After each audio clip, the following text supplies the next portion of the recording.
Hello, and thank you for joining us for this important HPO on-demand presentation, What Parents Need to Know. My name is Emily Paulwan, and I am the CEO and Executive Director of hazing.prevent.zone, a national 501c3 nonprofit organization whose mission is to empower people to prevent hazing. I'd like to introduce you to my co-presenter today, Leanne Kowiak. Leanne Kowiak is a hazing prevention advocate and part of the Anti-Hazing Coalition. She's a member of our hazingprevention.org Board of Directors and has spoken to close to 10,000 students at universities and high schools around the country. Her son, Harrison, lost his life as a result of fraternity hazing during his sophomore year in college at the age of 19.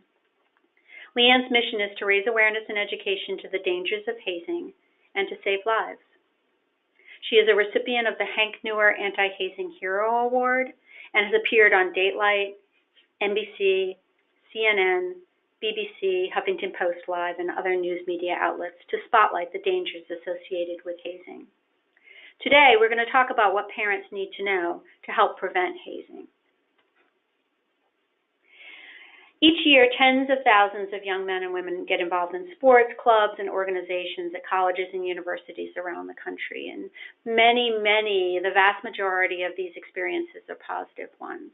Whether it's marching band or fraternities, sororities, military-affiliated groups, or athletic teams, sports teams, etc., your student is seeking a place to make friends, enjoy social opportunities, practice leadership skills, or just try something new. We wanted to talk to you today about hazing, which is something that can happen in a group dynamic, and we wanted to share with you things that can help you and your family be prepared for what to look out for and ways to prevent hazing. But first, I'd like to turn it over to Leanne to hear firsthand about what her family has gone through. Thank you, Emily. And so my goal today is to ensure that you all hear from a parent's perspective Harrison's story, and sadly, so many other sons and daughters and loved ones' stories who have lost their lives to hazing or individuals who have been hazed. I will tell you that in 2008, we lost our oldest and our only son when he went off to college on an academic and a golf scholarship in North Carolina. This is not something that we ever expected, to send your child off to college and not have them come home. It has shattered our lives and sadly changed our lives forever. Harrison was a wonderful older brother to his younger sister, of which there is a 9-year age difference. He was the ultimate big brother, always looking out for his younger sister. Harrison was full of life. When he walked into the room, he lit up the room with his gigantic smile. He had a huge heart, and we were so proud of him. And our family is a very close-knit family. And so he knew he wanted to go to a university where he would have the opportunity to play golf. And so Harrison went off to university, and it wasn't until his second year in college that he decided to pledge a fraternity. And it was that summer between his first and his second year that we had the conversation during his summer break.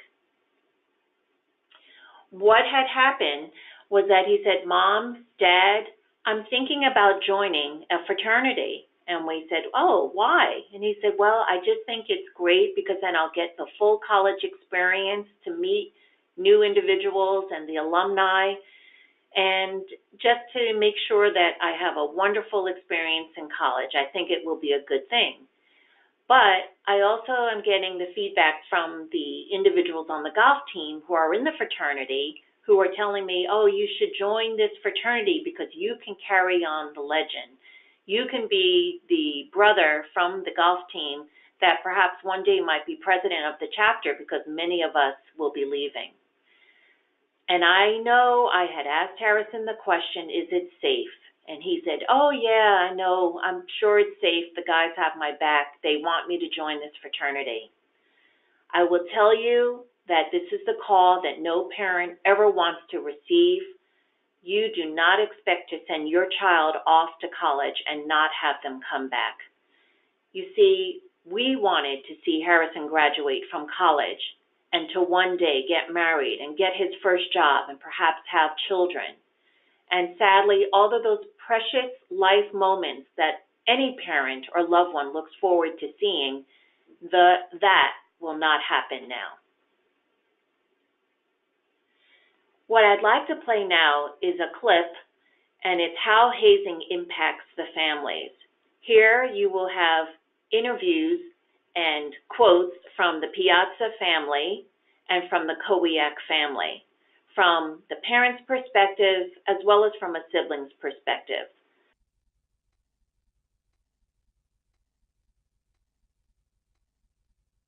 Too often, incidents occur that end in legal trouble, physical harm, and sometimes in death. A few families who have lost loved ones have put together their advice to you, a college student. Please read what they say and apply their lessons learned so this may never happen to you or anyone you care about.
So what exactly is hazing?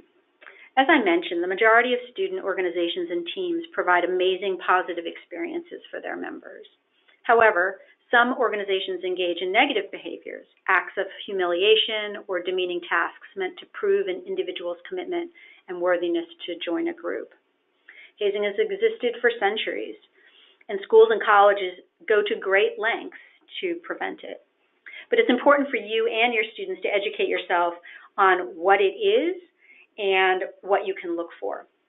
There are a number of definitions of hazing, and different states and state laws may have different terms. This is a general definition of hazing that hazingprevention.org uses, which is hazing is any action taken or any situation created intentionally that causes embarrassment, harassment, or ridicule, and risks emotional and or physical harm to members of a group or team, whether new or not, regardless of the person's willingness to participate. Hazing comes in many forms, and many times you have to think about, how do I identify it? When something is going on, is that really hazing or not? The legal definition, as I mentioned, varies from state to state, but sometimes you just have to trust your common sense.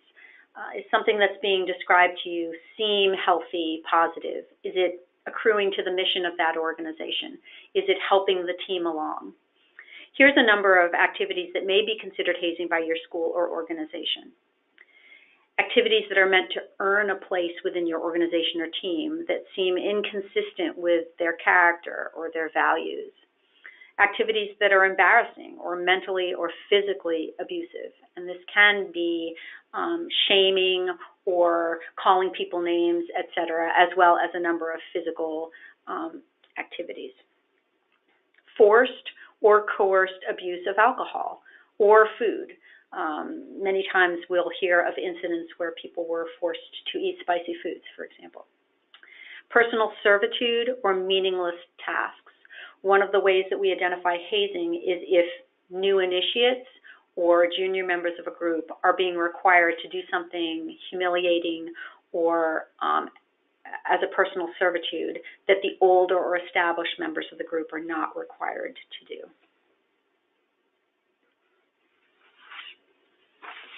And so with Harrison's experience, what I want to share with you are some, sadly, very real experiences that Harrison endured. You know, there is a lot to be said for peer pressure, and as I had mentioned earlier, Harrison had that peer pressure from the guys on the golf team. And they said, come on, Harrison, join this fraternity because you can carry on the legend, and it would be great if you could do this. He honestly thought that his friends from the golf team had his back. And sadly, there are hazing activities that individuals have to endure in order to belong to an organization. Emily has already mentioned some of the common activities, and I will share with you some of the experiences, sadly, that Harrison had to go through. For example, he was told to jump into the garbage dumpsters and to retrieve the golf balls that had the name of the fraternity logo on there. Another one was ingesting a peppery substance. Another one, which was just a nightmare because it could have, again, been a horrible accident, but he and another pledge were told to be blindfolded, or were blindfolded, told to stand on a bridge. And while they were blindfolded, they were standing on the railing of the bridge. Now, below it was a creek or a small river, but sadly, of course, very dangerous. There were rocks below. And so one of the brothers from the fraternity took a large rock and threw it into the water and said, your brother, Brother John, has just fallen into the water. Now you must jump in and rescue him. Again, Harrison and the other pledge are blindfolded. This is just a horrible nightmare about to happen. But just as about Harrison is about to jump forward, blindfolded, they hold him back. And they tell him, now you've just learned two things. Number one, you do as you're told. And secondly, your brothers will always protect you and have your back. These were just a sampling of some of the activities that happened. And now I will share with you what happened that horrible, horrible night in November 2008, which is the phone call no parent ever expects to receive. And so Harrison and the other pledge were blindfolded, driven off campus for about 20 miles, and taken to a wide open field. And they were told to wear light-colored clothing.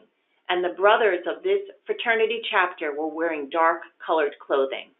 And they told Harrison and the other pledge that they had to run from one end of the field to the other end of the field and touch the sacred rock. Unbeknownst to Harrison and the other pledge, they would be tackled from the left, from the right. It was dark. They had no idea that this was going to happen. They were not wearing any protective gear. Harrison was not a football player. Remember, he was a golfer. He was around 6'2", 165 pounds. And so you can only imagine that when you're caught off guard and that element of surprise, and Harrison and the other pledge were just tackled from the left and from the right. And sadly, Harrison was hit one too many times, hit his head on the hard surface because remember, it was November. It was a cold time of year. The field was hard, and he was out. He didn't get up, and they panicked. They didn't know what to do. They did not call 911 right away. Eventually they did, but it was too little, too late. And so I encourage and I urge each and every one of you listening to make sure that your students call 911 if there's ever an emergency. Thank you, Leanne. We're going to talk to you a little bit later about questions that you can ask your students as they're joining a group and once they already belong to a group. But one of the things that we know from both experience as well as studies is that students are not always comfortable expressing their concerns directly to parents or to coaches or to leaders of their organization because the will to belong is so strong.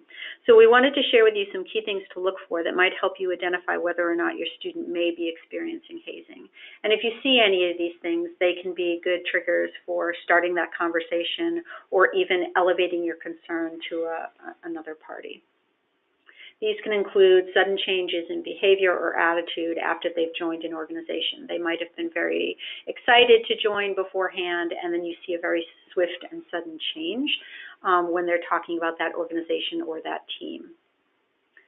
Wanting to leave the organization or team with no real explanation. So again, a sudden decrease in communication with friends and family. Many groups that engage in hazing tell their pledges or their new members that they have to keep it secret. And all of a sudden they went from being open to talking about things to being very quiet or secretive. Physical or psychological exhaustion. Unexplained weight loss. Unexplained injuries or illnesses, hiding of bruises, that kind of thing. Changes in both sleeping or eating habits. We have heard of students who have been rushed to hospitals with severe stomach problems, and it turns out that they were forced to eat either spicy or sort of disgusting foods, and sometimes the first warning sign that hazing is going on is at the hospital when they say, "Why did you ingest that substance?" Withdrawal from normal activities. Expressing feelings of sadness or feelings of worthlessness is one of the signs. And then, as I mentioned, increase in secrecy and unwillingness to share details with others.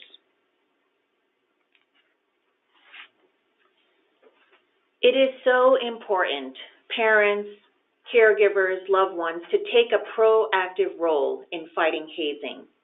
Each year, hundreds, if not thousands of students are involved in hazing, and what some consider tradition or paying your dues can turn into a truly dangerous or deadly event. Simply put, hazing's potential for harm, both physical and psychological, is tremendous. Please join schools around the country in taking a proactive stance against hazing by talking to your student about hazing as they become involved in a student organization and team. And so what are some of those questions that you can ask before your child or loved one joins an organization or a team? So what activities do you think you want to be involved in at school? Do you know what hazing is? How can you stand up or say no if it occurs? What are resources online or at school you can utilize if you experience hazing? Do you know the school's policies on hazing and the consequences if caught? This is very important because, quite frankly, if they are caught and they have a mark on their record, it can ruin their future, and you do not want that. You do not want any blood on anybody's hands and for individuals to hurt the rest of their future. Do you know how to report hazing? So if you're at the university or you're participating in an activity, if you see it or if you are subjected to hazing, what do you do?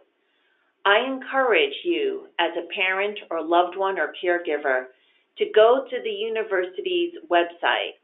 Often there are times that universities have report cards where they have to post what type of hazing activities have occurred historically. Check out the organization. Check out the athletic group, the band, the name of the organization, whether it's a fraternity or sorority or a club sport, whatever it might be. Do your homework and research it, because all you have to do is you can put ABC organization plus the word hazing and see what comes up. Educate, educate, educate. After you join the group and the involvement begins, there are questions that you can ask. What questions or teams are you involved in? How much time are you spending on the organization or team? What kinds of activities are involved in joining this group or team? Are you comfortable with all of these? Is there adult supervision and/or approval of these activities? Is alcohol involved in any of these activities? Again, this is a very important point. Alcohol, sadly, is involved in many of the hazings. Have you met the organization's advisor or coach, and do they approve of these activities? So one of the things we wanted to talk to you about is what either you and or your student or your family can do if you're concerned that hazing might be going on. One of the things that I should stress is that hazingprevention.org, our organization, is not a reporting agency, so we cannot take reports of hazing or act on reports of hazing. We can't function that way. However, if you talk to your students, if you see signs, if your conversations leave you with unresolved concerns or suspicions of hazing, then you need to take your concerns higher and do something.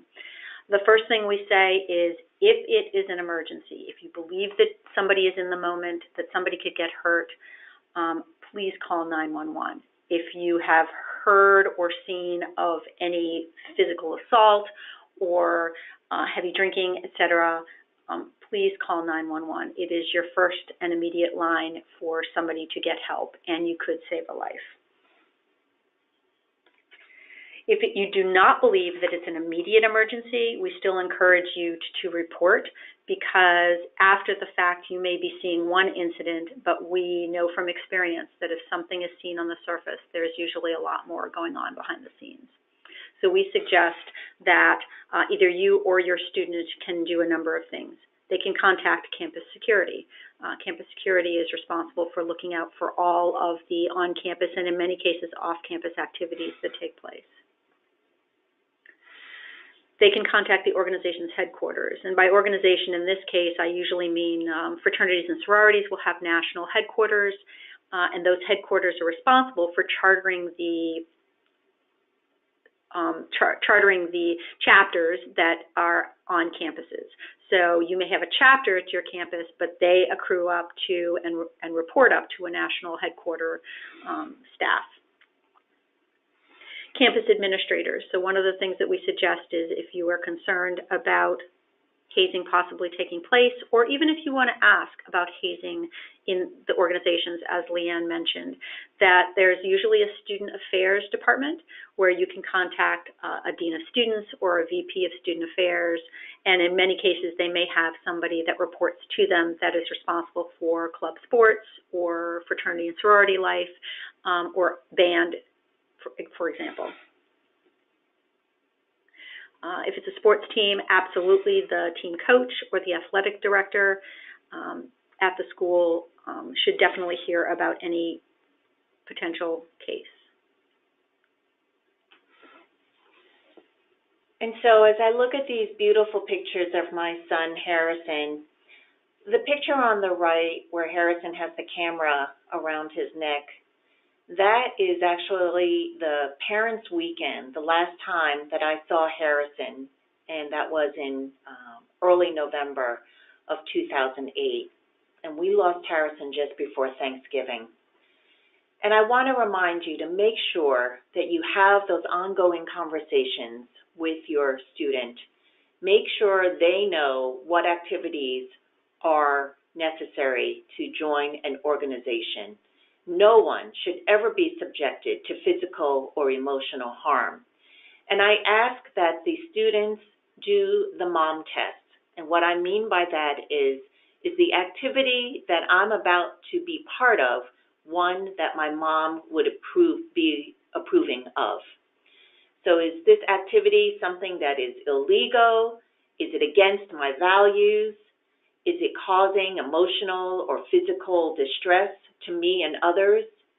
And is the activity something that you would not mind being subjected to, or your loved one? Or is it something that you have to ask, why are they doing it to me? That is just not appropriate.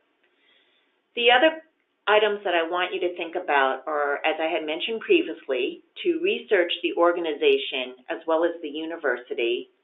What is the role of the alumni or the organization that oversees the particular chapter, as Emily had mentioned previously, whether it is the NCAA, which is the National Collegiate Athletic Association, or the NIC, which is the North American Interfraternity Council, which oversees 66 fraternities, or even the National Pan-Hellenic Organization, which oversees 26 sororities. Do your research, please. Do your homework. Communicate, communicate, communicate. Again, my son and I, we had a very close relationship, and he shared with us that he was going to be pledging the organization. Unfortunately, I did not know about hazing, and my goal on this call is to educate you all on the dangers of hazing so that no other parent has to endure the loss and the pain that we have suffered. Two key points I just want to make are, make sure that your child has in his or her phone the ICE number in case of emergency, because Harrison did, and his big brother was able to call my cell phone, and so that's how we got the word. So make sure that that is plugged into your child's phone. The second one is organ donation. When Harrison was in high school, we had the conversation when he was first getting his driver's license. He said, "Mom, what's this all about, organ donation?" We had that discussion, and he said, "You know what? If anything happens, I want to check that box." And so if there's anything that came out of this is that since Harrison was a healthy young man, he was able to give his organs to 7 individuals who were able to extend and live a healthier and longer life. Emily? Thank you, Leanne. And thank you for joining us today. I wanted to share with you that there are a number of resources and information on our website, which is hazingprevention.org. There you'll find an interactive state map where you can pull down what the law is in your state and share it with your students so they can see that information. There's information on National Hazing Prevention Week, which is our annual advocacy event that we hold the 3rd week in September each year. Downloadable resources, guides for college, guides for high schools, a lot of additional information that we spoke of today in this presentation, and ways that you can get involved, both at the community level as well as the national level.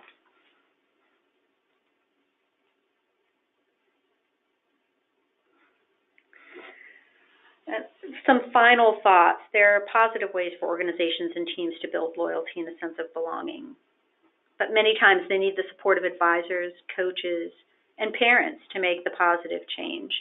Hazing is insidious because it has been misconstrued as a tradition, and it passes down. It is a cycle of abuse that passes down from one group and one generation to the next. Your actions can actually help break that and promote strong student organizations and teams and create a positive experience for every student. So we thank you and wish you the best in your students' career and college experience.